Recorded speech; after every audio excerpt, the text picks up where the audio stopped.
శ్రీ గురుభ్యో నమః. శ్రీమద్భాగవతమునకు మాస్టారు ప్రసాదించిన వివరణను చెప్పుకుంటూ ఉన్నాము. అందులో భాగంగా ఉత్తర శరణాగతి అనే అంశంలోకి మనము ప్రవేశిస్తూ ఉన్నాము. మాస్టారు చెప్తూ ఉన్నారు, కృష్ణుడు ఆచరించిన పనులన్నిటికీ వ్యాసుడు మున్నగు పెద్దలు హర్షము చూపి మెచ్చిరి. ఉద్ధవుడు సాత్యకి వచ్చి చాలా కాలమైనది, ద్వారకకు పోవుదమని వేడుకొనిరి. జరిగిన కథ మనం చెప్పుకున్నాం కదండి. మహాభారత యుద్ధం జరిగింది. ఆ తర్వాత కూడా అశ్వత్థామ ద్రౌపది పిల్లలందరినీ కూడా ఉప పాండవుల్ని సంహరించాడు. అయినా కూడా ద్రౌపది అశ్వత్థామను చంపక వదిలివేయమని చెప్తుంది. కృష్ణుడు కూడా అశ్వత్థామను ప్రాణాలను హరించవద్దు, వదిలివేయమని చెప్తాడు. అట్లాగే అర్జునుడు మొదలగు వాళ్ళు కృష్ణుడు చెప్పిన మాట విని అశ్వత్థామని వదిలేస్తారు. తర్వాత కృష్ణుడు ఇంకొంతకాలం అక్కడే ఉండి వాళ్ళకి పాపం వాళ్ళందరూ దుఃఖితులై ఉన్నారు కదండి, ధృతరాష్ట్రుడు, కుంతి, ద్రౌపది. కనుక వీళ్ళందరికీ కాస్త మనశ్శాంతి కోసం కృష్ణుడు కొంతకాలం వాళ్ళ దగ్గర ఉండి వాళ్ళకి ఊరట కలిగించాడండి. తర్వాత గంగా తీరానికి వెళ్లి ఈ చనిపోయిన వాళ్ళందరికీ కూడా తిలోదకాలు, ధర్మోదకాలు జరిపించి వాళ్ళ మనస్సు కొద్ది ఊరట చెందింది. అప్పుడు ఇంకా కృష్ణుడితో పాటు ఇంకా పరివారం ఉంటారు కదండి. అందులో ముఖ్యమైన వాళ్ళు ఉద్ధవుడు, సాత్యకి. వీళ్ళు అంటారు, అయ్యా చాలా కాలం అయింది కదా వచ్చి, ఇంకా ద్వారకకు పోదాము అని వేడుకున్నారట. కృష్ణుడు సమ్మతించి పాండవుల దగ్గర సెలవు గైకొని రథమెక్కబోచుండెను. ఇంతలో ఉత్తర కలవరముతో పరువెత్తుకొనుచూ వచ్చి ఇట్లు వాపోయెను. ఇంకా సెలవు తీసుకొని వెళ్ళిపోదామని రథం ఎక్కబోతూ ఉన్నట్టండి. ఆ సమయంలో వచ్చిందండి ఉత్తర. ఉత్తర అంటే పాండవుల కోడలు, సుభద్ర కుమారుడు అభిమన్యుడు, అభిమన్యుడి భార్య ఉత్తర. ఏమంటోంది వచ్చి, కాలాగ్ని వంటి అస్త్రమేదో నాపై ప్రయోగింపబడినది. భయంకరమైన తేజస్సుతో నా గర్భము దహించుటకు నన్ను వెన్నాడుచున్నది. నాకు నీ పాదపద్మములు తప్ప మరి శరణు లేదు. గర్భస్థ శిశువు తాపముతో పొరలుచున్నది, రక్షింపుము. నీ చెల్లెలి కోడలి బాధ తొలగింపుము. నీ మేనల్లుడు శత్రువులచే హతుడు కాగా ఈ వంశాంకురమును రక్షించు భారము నీపై ఉన్నది. కొన్ని వందలు బ్రహ్మాండములు నీ యందు ఇమిడి ఉండగా ఒక స్త్రీ గర్భం రక్షించుట నీకు బరువు కాదు. కనుక నా గర్భంలో చాలా బాధగా ఉందయ్యా. ఒక భయంకరమైన తేజస్సుతో నా గర్భము దహించుటకు నన్ను వెన్నాడుచు ఉన్నది. నువ్వే శరణు స్వామి అని కృష్ణుణ్ణి ప్రార్థించింది. ఈ పలుకులు విని ఆశ్రితవత్సలుడైన శ్రీకృష్ణుడు వెంటనే విషయము గ్రహించెను. ఆయనకి తెలియంది ఉంటుందా అండి? విషయం గ్రహించాడు. లోకమంతయు అపాండవము కావాలనని అశ్వత్థామ ప్రయోగించిన దివ్యాస్త్ర ప్రభావము అది. అశ్వత్థామ ఇంకా ఊరుకోలేదండి. లోకమంతా అపాండవం కావాలని ఒక దివ్యాస్త్రాన్ని ప్రయోగించాడు. దాని ప్రభావం అపాండవము అంటే ఇంకా పాండవ వంశం అనేటువంటిది ఉండకూడదు. పాండవ వంశంలో మిగిలిన అంకురం ఏంటి? అదొక్కటే, ఉత్తర గర్భంలో పెరుగుతున్నటువంటి పరీక్షిత్తు. కనుక అదొక్కటే పాండవ వంశానికి మిగిలిన అంకురం చేయాలని ఈ అశ్వత్థామ ప్రయోగించాడండి, దివ్యాస్త్రాన్ని ప్రయోగించాడు. ఇంతలో ఆ అస్త్రము యొక్క వాడి అయిన కిరణములు సమీపించి పాండవులపైకి కూడా వచ్చుచుండెను. అంతే కదండి, అపాండవం చేయాలనుకున్నాడు కదా. మరి పాండవులు 5 ఉన్నారు, ఆ వంశాంకురము పెరుగుతూ ఉన్నది గర్భంలో. అందువల్ల పాండవులపైకి కూడా వచ్చిందట దివ్యాస్త్రం. వాళ్ళు వెంటనే అస్త్రములు సంకల్పించి ప్రయోగించుటకు పెరుగులాడుచుండిరి. వాళ్ళు మళ్ళీ దీనికి సరైన అస్త్రము, దీనికి పోటీగా అస్త్రం ప్రయోగించి దానికోసం పెరుగులాడుతూ ఉన్నారు వాళ్ళు పాండవులు తన్ను సేవించు దృష్టి తప్ప మరి ఒక దృష్టి లేనివారు. వారిని రక్షించు వాత్సల్యముతో బ్రహ్మాస్త్రమునకు అడ్డుగా సుదర్శనమును ప్రయోగించెను. మరి స్వామికి తలుచుకుంటే కాంతి ఉంటుందా అండి? ఆయన దీనికి అడ్డుగా సుదర్శనాన్ని ప్రయోగించారు. దైవ చింత తప్ప మరి ఒక దాని యందు విశ్వాసము లేని జీవితము, సన్మార్గమున నిర్వహించుకొని వారిపై దైవానుగ్రహము ఎప్పుడునూ ప్రసరించుచుండును అని అంటూ ఉన్నారు. అశ్వత్థామ ప్రయోగించిన బ్రహ్మాస్త్రము విష్ణు తేజస్సు వలన నిరర్ధకమైనది. సృష్టి స్థితి సంహారములు చేయునట్టి హరికి బ్రాహ్మణుని అస్త్రము నివారించుట పెద్ద విషయము కాదు. ఇట్లు రక్షించి ద్వారకకు బయలుదేరుటకు సంసిద్ధుడగుచున్న కృష్ణుని సమీపించి కుంతి ఇట్లని స్తుతించెను. ఈ రకంగా ఈయన సుదర్శనాన్ని ప్రయోగించారండి కృష్ణుడు. ఆ ఉత్తర గర్భాన్ని కాపాడాడు. అట్లా ఆ ఉత్తర గర్భాన్ని కాపాడి రక్షించి మళ్ళీ ద్వారకు బయలుదేరటానికి సంసిద్ధుడవుతూ ఉన్నాడండి. అట్లాంటి కృష్ణుణ్ణి సమీపించి కుంతీదేవి ఇట్లా స్తుతిస్తూ ఉన్నది కృష్ణుణ్ణి. కుంతీదేవి కృష్ణుడి దగ్గరికి వచ్చిందండి. కనుక ఇది కూడా భాగవతంలో చాలా ముఖ్యమైనటువంటి ఘట్టమండి. అంటే కుంతీదేవి స్తుతి. చాలా స్తుతులు కనిపిస్తాయండి భాగవతంలో మనకి. ఈ స్తుతులన్నిట్లో భగవత్ తత్వము దాగి ఉంటుంది. పరమాత్మ తత్వం ఏంటో ఆ తత్వము మనకి దాగి ఉంటుందండి. కనుక ఈ స్తుతులు ఒక సబ్జెక్టు లాగా మనం చెప్పుకోవాలి. మాస్టర్ కూడా చాలా వివరం ఇచ్చారండి. కుంతీదేవి స్తుతిస్తూ ఉంది శ్రీకృష్ణుణ్ణి. ప్రకృతికి అతీతుడైన పురుషుడు సర్వాంతర్యామిగా వర్తించుచు లోకములోని విధానమును నడుపుచున్నాడు. అతడు నీవుగా జన్మించితివి. అయ్యా, ప్రకృతికి అతీతమైనటువంటి పురుషుడు వేదవేద్యుడు పరమాత్మ అదే నువ్వయ్యా, అట్లా నీవుగా జన్మించావు అని అంటోంది కుంతీదేవి. ఇక్కడ చక్కటి పద్యం కూడా ఉందండి. పురుషుండాఢ్యుడు ప్రకృతికి, పరుడు అవ్యయుడు, అఖిలభూత బహిరంతర్భాసురుడును, లోకనియంతయు పరమేశ్వరుడైన నీకు ప్రణతులగు హరి. ఆఢ్యుడు అంటే శ్రేష్టమైన వాడండి. పురుషుండాఢ్యుడు పురుషులలో శ్రేష్టమైనటువంటి వాడు. కృష్ణ, నీవు పరమ పురుషుడవయ్యా, పురాణ పురుషుడవు, దేవదేవుడవు, ప్రకృతికి అవ్వలివాడవు, అనంతుడవు, సమస్త ప్రాణులలో వెలుపల లోపల వెలుగుతుండేవాడవు, విశాల విశ్వాన్ని నడిపే పరమేశ్వరుడైన నీకు నమస్కారాలు అని అంటూ ఉన్నదండి కుంతీదేవి. తెర వెనుక నాట్యము జరుగుచుండగా తెర పైన క్రీనీడలు పడి అనేక భంగిమలు కనిపించును. ఇంకా చెప్తూ ఉందండి కుంతీదేవి. తెర వెనుక నాట్యం జరుగుతూ ఉందనుకోండి, మనకి చూసేవాళ్ళకి క్రీనీడలు పడి భంగిమలు కనిపిస్తూ ఉంటాయి. చూసేవాళ్ల మనస్సుకు కలుగు ఆవేశాదులు ఏవియును తెర వెనకనున్న నటునకు కలగవు. మనం చూసేవాళ్ళకి ఆవేశాదులు అంటే ఆ భంగిమల్లో మనకి హాస్యము లేకపోతే కోపము ఇలాంటి రసాలు కనిపిస్తుంటే దాన్ని బట్టి ఈ చూసేవాళ్ళకు కూడా ఆవేశాదులు కలుగుతుంటాయి. కానీ నటునకి కలుగుతాయా, నటించేవాడికి కలుగుతాయంటే కలగవండి. అట్లే మాయయ్యను తెర వెనక నీవు నిలబడి చూపు మహిమలును నీకంటవు. కుంతీదేవి శ్రీకృష్ణుడితో ఉంటుంది. మాయా అనేటువంటి తెర వెనకాల నువ్వు నిలబడి చూపించేటువంటి మహిమలు నీకంటవయ్యా. నీవు రాగద్వేషములు తొలగించుకొని నిర్మలత్వము సాధించిన పరమహంసలకు మునులకు కూడా అదృశ్యుడవుగానే ఉన్నావు. వారికి వేరుగా కనిపించవు. సంసారమున మోహము చెందుచున్న మాకు ఎట్లునూ కనిపించుచునే ఉన్నావు. ఇది నీ మహిమలలో ఒకటి అని అంటూ ఉందండి. దీనికి మాస్టర్ మనకి ఎక్స్ప్లెనేషన్ ఇస్తూ ఉన్నారు. ఆధ్యాత్మిక సాధన చేయువారు భక్తియోగము లేనిచో విష్ణువును వ్యక్తిగా చూడరు కనుక కృష్ణుని రూపముననున్నను వారికి కనిపించకపోవచ్చును. భగవంతుని సగుణ రూపము, నిర్గుణ రూపము అని రెండున్నాయండి. సగుణ రూపము అంటే మనకు ఒక వ్యక్తిగా కనిపించటం. నిర్గుణ రూపం అంటే భగవంతుడు అవ్యక్తుడు కదండి, మన అంతటా నిండి ఉన్నవాడు భగవంతుడు అని చెప్పుకుంటున్నాం కదా మనం. ఆయనకు ఒక రూపం లేదు, ఒక నామం లేదు, అందరిలో అంతటా నిండి ఉన్నాడు. కనుక ఇది నిర్గుణంగా మనము భగవంతుడిని ధ్యానించటం. నిర్గుణుడు అంటారు కదండి. అట్లాగే సగుణుడు అంటే కనుక ఇదిగో రామ రూపంలో ఉన్నాడు, కృష్ణుడి రూపంలో ఉన్నాడు అని మనము ధ్యానించటము. కనుక ఆధ్యాత్మిక సాధన చేయువారు భక్తి యోగం లేనిచో, అంటే ఆధ్యాత్మిక సాధన మైనస్ భక్తి యోగం అండి. ఎందుకంటే యోగులు వాళ్ళు రకరకాలు ఉన్నారు కదండి. కనుక భక్తి యోగం లేనిచో ఏం చేస్తారు, వాళ్ళు విష్ణువుని వ్యక్తిగా చూడరట. కనుక కృష్ణుడి రూపమును భగవంతుడు ఉన్నా కూడా వాళ్ళకి కనిపించడు. అయితే తాము సంసార జీవులై బాధలో కృష్ణుని ఆశ్రయింతురు కనుక వారి నడుమ ఒకడుగా నర్తించి వర్తించుచుండును. అప్పుడు ఆశ్రయిస్తారు. కాబట్టి అట్లాంటి సంసార జీవులు ఎవరైతే భగవంతుడిని ఆశ్రయిస్తారో వాళ్ళ నడుమటండి భగవంతుడు నర్తించి వర్తించుచుండును అంటూ ఉన్నాడు.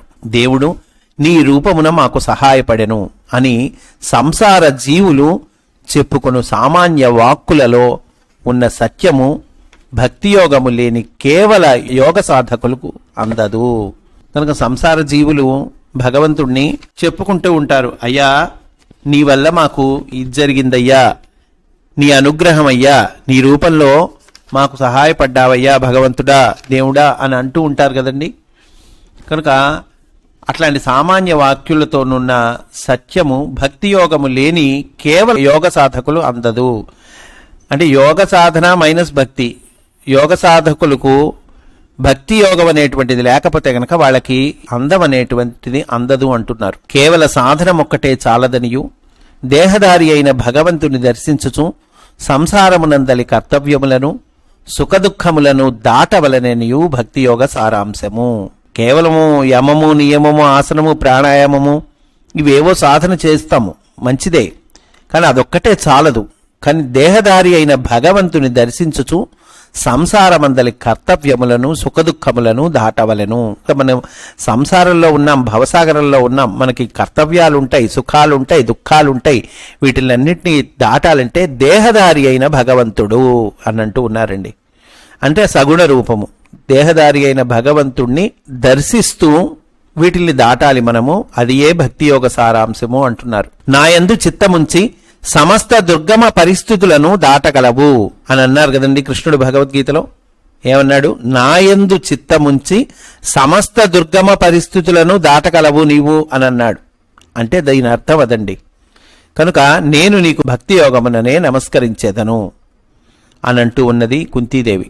నీకు భక్తి యోగంలో నేను నమస్కరిస్తానంటూ ఉంది. ఇంకా చెప్తూ ఉందండి కుంతీదేవి, కొడుకులతో లక్క ఇంట దగ్ధము కావలసి ఉన్న సమయమున కాపాడితివి. దుర్యోధనుడు పెట్టించిన విషముచే భీముడు చావకుండా రక్షించితివి.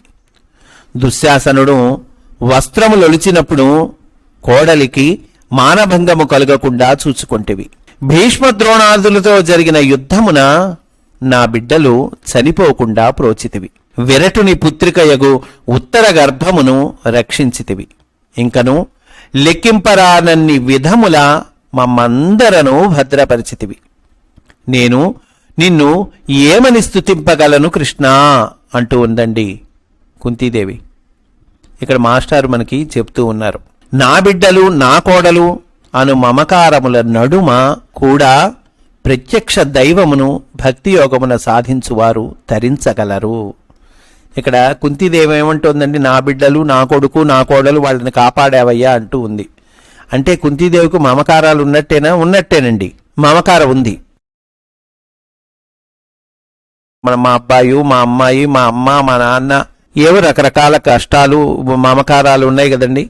వాటి నడుమ కూడా ఈ సంసారంలో ఉంటూ కూడా అనేక బంధాలు పెట్టుకొని కూడా మనము ప్రత్యక్ష దైవమును భక్తి యోగమున సాధించువారు తరించగలరు అంటూ ఉన్నారు. భక్తి యోగమున సాధన చేస్తే కనుక తరించగలము అంటూ ఉన్నారండి. జీవితమున ఘట్టములు నడుచుచుండగా వానిలో అంతర్యామి ఉన్నాడని చూచువారికి దేవుని అనుగ్రహము కలుగుచునే ఉండును. అనేక ఘట్టాలు సన్నివేశాలు మన జీవితంలో కలుగుతుంటాయి. కొన్ని కష్టాలుంటాయి, కొన్ని సుఖాలుంటాయి. కనుక వాటిల్లో అంతర్యామిని చూచేటువంటి వాళ్ళకి దైవానుగ్రహం కలుగుతూనే ఉంటుందటండి. అది భావించి చూసిన గాని మనస్సునకు అందదు. సామాన్యముగా కష్టములే మనస్సునకు తోచుచున్నప్పుడు ఈ సమ్యక్ దర్శనము లభింపదు. నిరంతరము సుఖంలో భగవంతుడు చూస్తాం, బానే ఉంది. కష్టాల్లో కూడా ఇది భగవత్ ప్రసాదము అని అనుకోవటము, అది లభించటము కష్టం. కనుక ఈ సమ్యక్ దర్శనము లభింపదు. సామాన్యంగా కష్టాలే మనకి మనసుకు తోస్తున్నప్పుడు ఈ దర్శనం మనకి లభించదు. లక్క ఇల్లు కాల్చుట, విషాన్నము, గంగలో త్రోయుట మొదలైన ఆపదలు దేవుని నమ్మిన వారికి ఏల కలగవలెను. ఏమండి, మొదటి నుంచి కుంతీదేవి పాండవులు వీళ్ళందరూ భగవంతుడిని నమ్ముకున్నారు కదా, కృష్ణుడినే నమ్ముకున్నారు కదా, మరి వాళ్ళకి రావటం ఏంటండి ఇటువంటి కష్టాలు? సామాన్యమైన కష్టాలా? పెద్ద పెద్ద కష్టాలు. మరి భగవంతుణ్ణి నమ్మిన వాళ్ళకి ఏల కలగవలెను? ఈ ప్రశ్న వస్తుంది కదండి మనందరికీ.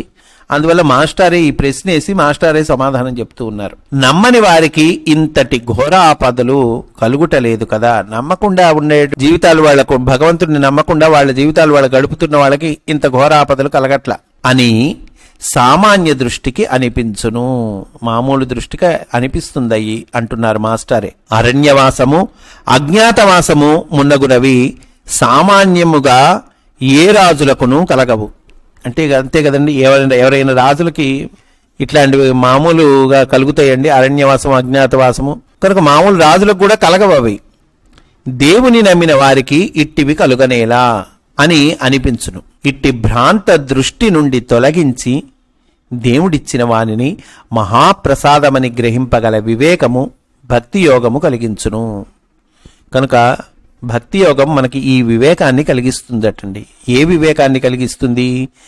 అయ్యా, వచ్చిన సన్నివేశాలన్నీ అవి సుఖంగాని కష్టంగాని ఇవి భగవత్ ప్రసాదము. సుఖము ఎట్లా భగవంతుడి ప్రసాదమైందో కష్టము కూడా భగవంతుడి ప్రసాదమేనండి. సుఖము భగవంతుడి ప్రసాదం అవ్వటము, కష్టము భగవంతుడి ప్రసాదము కాకపోవటం అనేటువంటిది ఉండదు. కనుక సుఖం ఎట్లా అయితే భగవంతుడి ప్రసాదము, కష్టం కూడా భగవంతుడిచ్చిందే, భగవంతుడి ప్రసాదమే అనేటువంటి వివేకంటండి భక్తి యోగం కలిగిస్తుందట.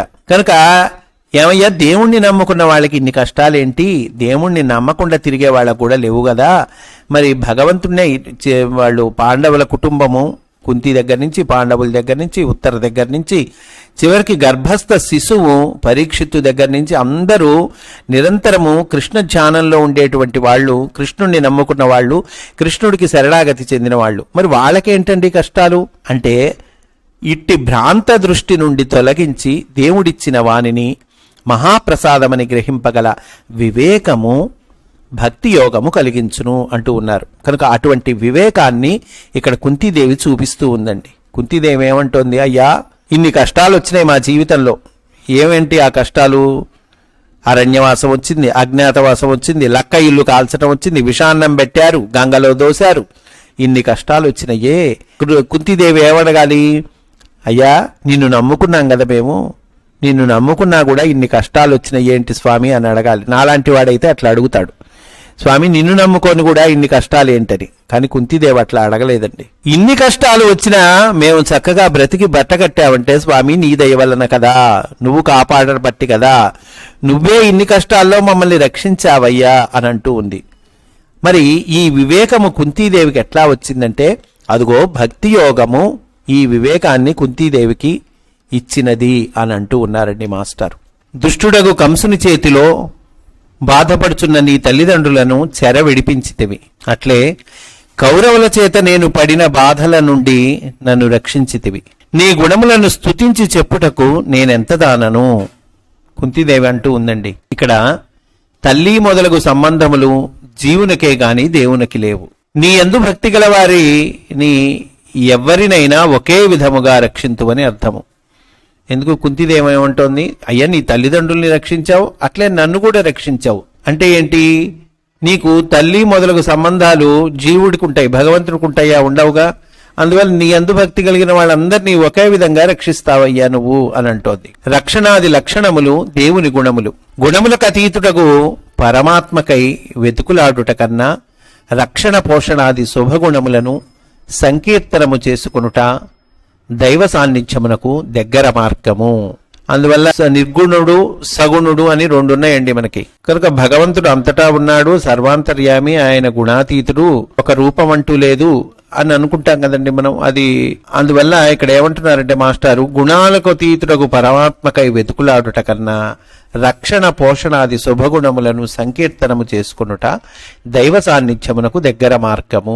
దైవ సాన్నిధ్యం పొందాలంటే సులభమైన మార్గం ఏంటంటేట, మనల్ని రక్షిస్తున్నవాడు భగవంతుడు, మనల్ని పోషిస్తున్నటువంటి వాడు భగవంతుడు, అనేక సన్నివేశాల్లో మనల్ని కాపాడినటువంటి స్వామి భగవంతుడు. కనుక ఆయన శుభగుణాలను సంకీర్తనము చేసుకోవటం, స్వామి ఇంత చక్కగా మమ్మల్ని కాపాడుతున్నావు, ఇంత చక్కగా రక్షిస్తున్నావు, పోషిస్తున్నావు అని ఒక థ్యాంక్స్ గివింగ్ అన్నమాట. కనుక అది భక్తికి దైవ సాన్నిధ్యమునకు దగ్గర మార్గము అంటున్నారు. సగుణుడు నిర్గుణుడు అని దేవుని గూర్చి వర్గీకరణము చేసుకున్నది మానవుడే గాని దేవుడు కాడు. మనం పెట్టుకున్నదే కదండి సగుణ రూపము నిర్గుణ రూపము అని. కనుక అది దేవుడేం వర్గీకరణ చేయలేదు, మానవుడే చేశాడు. సగుణ నిర్గుణములలో ఒకటి గొప్పది అని చెప్పుకున్నది కూడా మానవుడే గాని దేవుడు చెప్పలేదు. దుష్ట శిక్షణాది సద్గుణములు దేవునికి వ్యతిరేకములని ఏ జ్ఞానియూ చెప్పడు. దీనిని నిరూపించుటకే భగవద్గీతలో విభూతి యోగము ఉద్దేశింపబడినది. కనుక దుష్ట శిక్షణాది సద్గుణాలు ఉన్నాయి. అవి దుష్ట శిక్షణ అలాంటి సద్గుణాలకి దేవుడు వ్యతిరేకమని ఏ జ్ఞానియు చెప్పడు కదా. అందువల్లనే దీన్ని నిరూపించడం కోసం విభూతి యోగము ఉద్దేశింపబడింది అని అంటూ ఉన్నారండి. జననము, ఐశ్వర్యము, ధనము, విద్య అను వానిని నమ్మి జీవించు వారెవ్వరును నిన్ను స్తోత్రము చేయు పద్ధతి గ్రహింపలేరు. కుంతీదేవంటూ ఉందండి, వారికి నీవు గోచరుడవు కావు. అయ్యా, జననము, ఐశ్వర్యము, డబ్బులు, విద్య ఇట్లాంటివి నమ్మి జీవించే వాళ్ళెవరు నిన్ను స్తోత్రము చేయు పద్ధతి గ్రహింపలేరు, వారికి నువ్వు గోచరుడవు కావు అని అంటూ ఉంది. అంటే ఇక్కడ ఎక్స్ప్లెనేషన్ మాస్టర్ చెప్తూ ఉన్నారు, తమ దృష్టికి తమ స్మరణకు దేవుడు ఎట్లు కనిపించునో వానిని మాత్రమే చూడగలవారు తమ అభిప్రాయమునే దేవుడని పిలుతురు. అంటే మనకి నచ్చినట్లుగా మనం దేవుడిని చూస్తూ ఉంటాం. మన దృష్టికి మన స్మరణకు దేవుడు ఎట్లా కనిపిస్తాడో వాటిని మాత్రమే చూడగలం. అంటే ఏంటి, మన అభిప్రాయాలనే దేవుడని పిలుస్తూ ఉన్నాం. తమ దృష్టిలో ఏది గొప్పదో దానిని సమకూర్చుమని ప్రార్థింతురు. అంతే కదండి, మనకి డబ్బులు ఇష్టం అనుకోండి, నాకు డబ్బుల్ని సమకూర్చమని ప్రార్థిస్తా. నాకు చదువు కావాలి, చదువు సమకూర్చమని ప్రార్థిస్తా. ఉత్తమ వంశమున జన్మించిన వారు సాటి వారిలో తక్కువ కాకుండా జీవితము జరగవలనని ప్రార్థింతురు. రకరకాలుగా ప్రార్థిస్తామండి. అట్లే ధనవంతులు ధనము గూర్చియు విద్యావంతులు విద్యను గూర్చియు ప్రార్థింతురు. వీరందరూ ఒక ఎత్తు, వీనికి పై చెప్పిన విద్యలు, సంపదలు, వంశగౌరవము మొదలగు వానిని నీ యందు సమర్పించిన వానిని నీవుగా చూచువారు నిన్ను గూర్చిన తమ అభిప్రాయములను కూడా నీకే సమర్పణ చేసి స్తుతింతురు. కనుక నిన్ను గూర్చిన అభిప్రాయాలన్నీ నీకే సమర్పణ చేసి స్తుతిస్తారయ్యా. రకరకాలుగా విద్య కోసం, డబ్బు కోసం అనేక రకాలుగా నిన్ను ప్రార్థించే వాళ్ళు ఒక ఎత్తు. అలా కాకుండా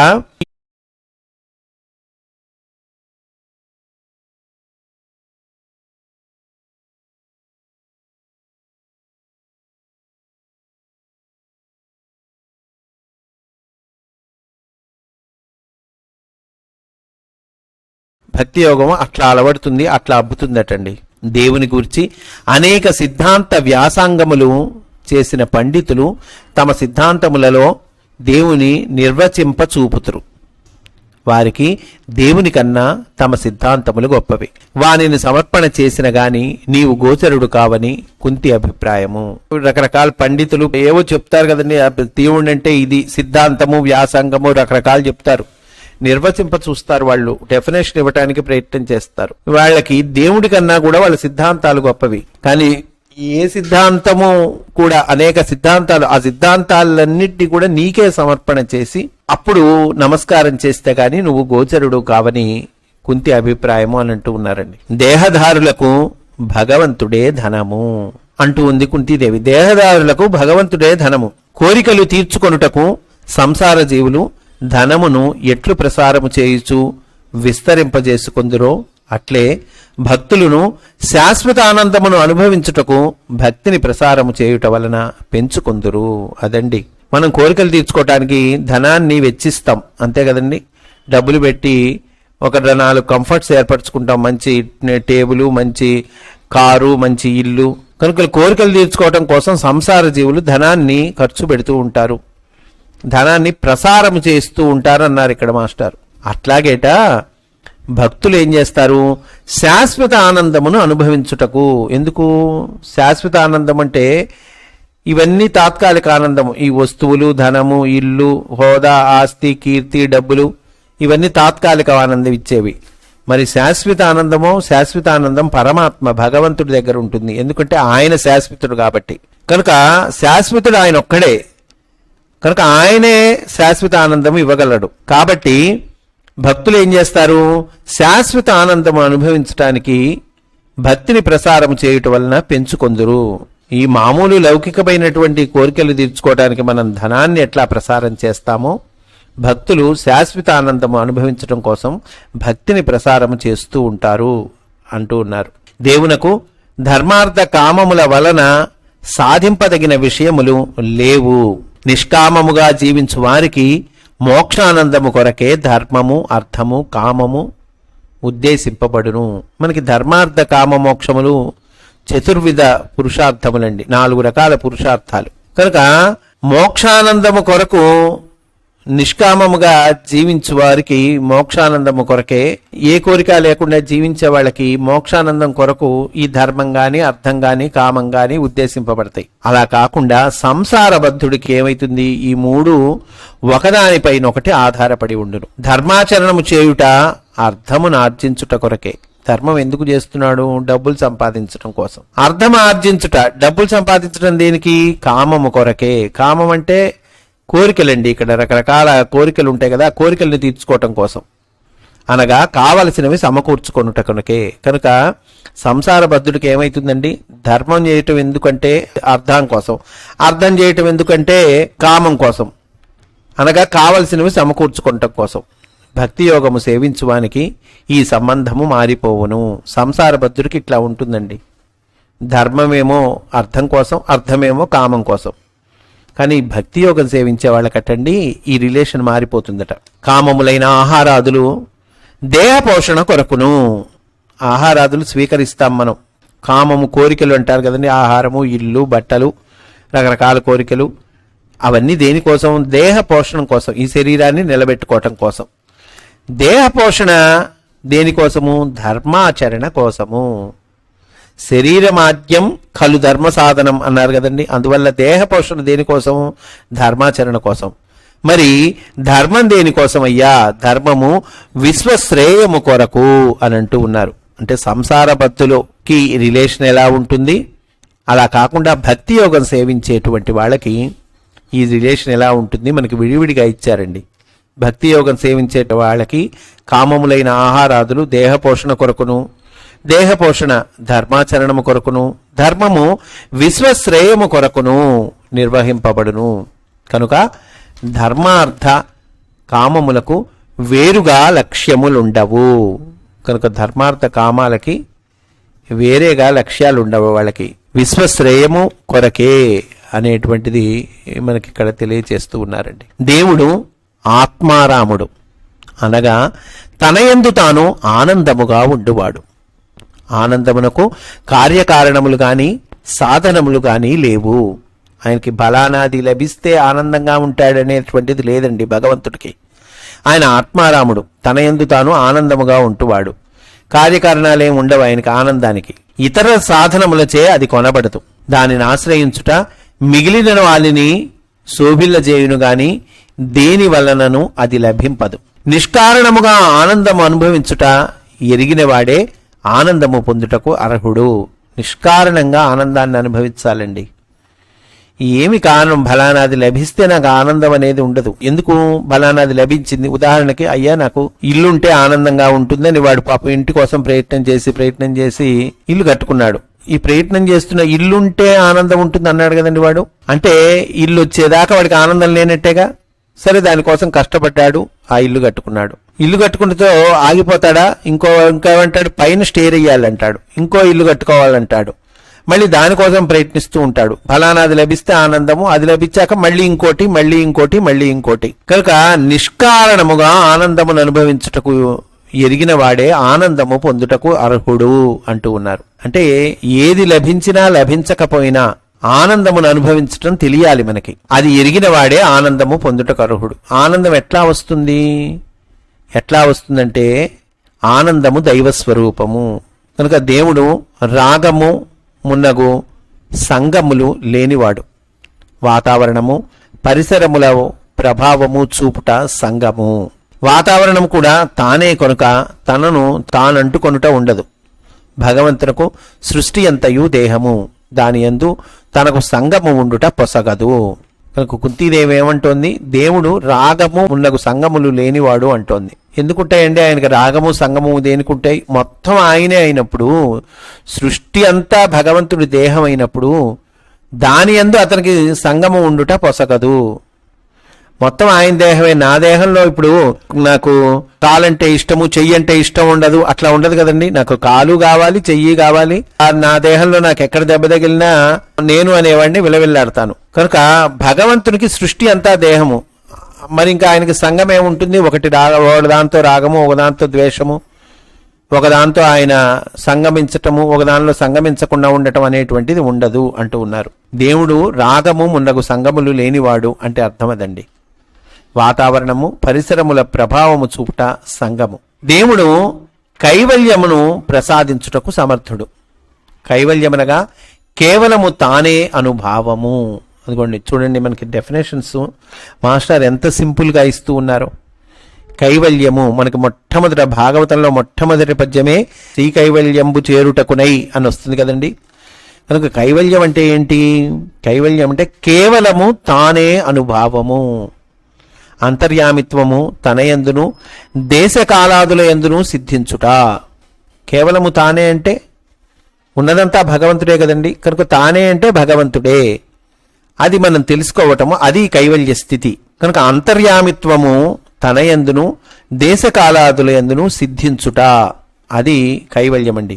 దీనినే మోక్షమందురు అంటూ ఉన్నారు. ఇది కలిగించుటకు భగవంతుడే సమర్థుడు. జీవి సాధన వలన అనుకూల పరిస్థితులు ఏర్పడునే గాని మోక్షము సిద్ధింపదు. మొత్తమైన భగవంతుని అనుభవము వారి యందు కొంత భాగమైన జీవిచే ఎట్లు సాధింపబడును? జీవి యందున్న దైవాంశయే కైవల్య స్థితిని ప్రసాదించును అని అంటూ ఉన్నారండి. కనుక భగవంతుడు జీవి అందున్న మన లోపలే ఉన్నాడు భగవంతుడు, దైవాంశ.